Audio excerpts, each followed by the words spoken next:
नमस्कार. WhatsApp post comfort zone तोडायचा कशासाठी? लेखिका डॉक्टर जयश्री फडणवीस. एका माहुतानं एक छोटंसं हत्तीचं पिल्लू आणलं.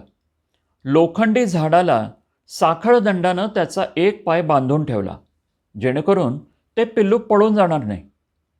पहिले 8-10 दिवस पिल्लानं साखळदंड तोडण्याचे खूप प्रयत्न केले, पण हळूहळू त्याला बंधनाची सवय होऊ लागली. बंधनात राहणं सुखकर वाटू लागलं, कारण माहूत त्याला भरपूर आहार समोर आणून ठेवत होता. त्याची स्वच्छ निगा राखली जात होती. जेवढा लांब साखळदंड जाईल तेवढं आजूबाजूला फिरताही येत होतं. आणि हो, जंगलापेक्षा इथे तो सुरक्षितही होता. काही वर्षांनी पिल्लाचं रूपांतर मोठ्या हत्तीमध्ये झालं. माहूत आता त्याला साखळीऐवजी चक्क दोरखंडानं बांधत होता. आता हत्ती तो दोरखंडच काय, पण संपूर्ण वृक्षही उखडून टाकू शकला असता. पण गेल्या काही वर्षात आरामात जगण्याची सवय लागलेले हत्ती महाराज आपल्या सर्व क्षमता विसरून गेले होते. माणसाचंही असंच काहीसं होतं. जसं चाललंय ते छान चाललंय, काय कमी आहे?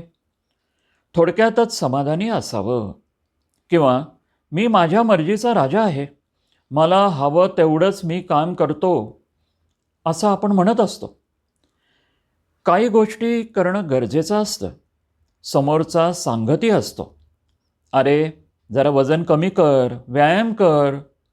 पण मानवी मन मुळातच जरा आळशी असतं, पटकन सुखावतं.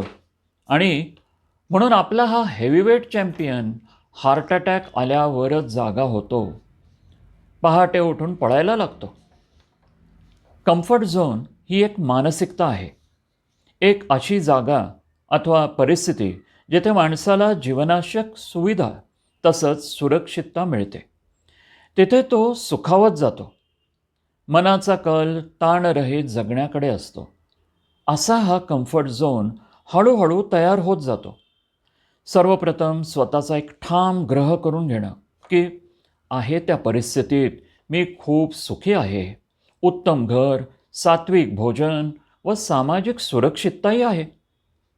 पण यातही अंतर्मनात एक सुप्त अस्वस्थता दडलेली असते. ती बाहेर पडू नये म्हणून त्या चक्रात जगत जाणं सुरू होतं.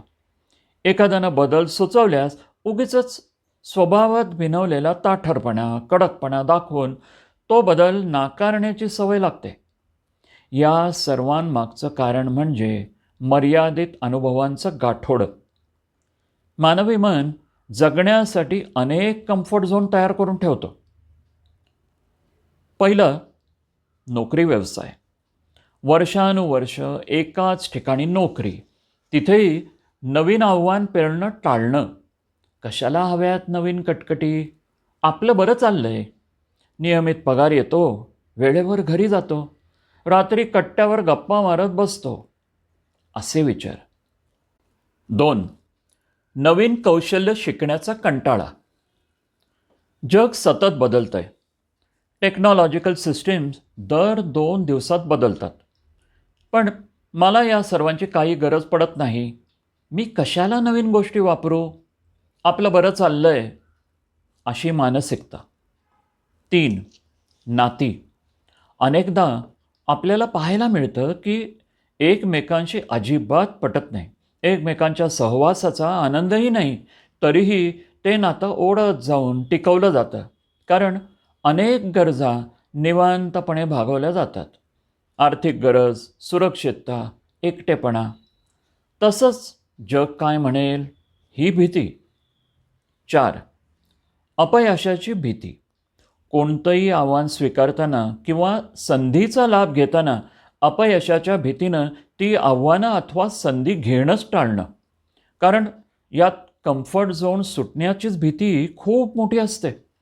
इथे आपण एक गोष्ट लक्षात घ्यायला हवी, की कोणीतरी कम्फर्ट झोन तोडले म्हणून आज आपण एक प्रगत आणि विकसित आयुष्य जगतोय.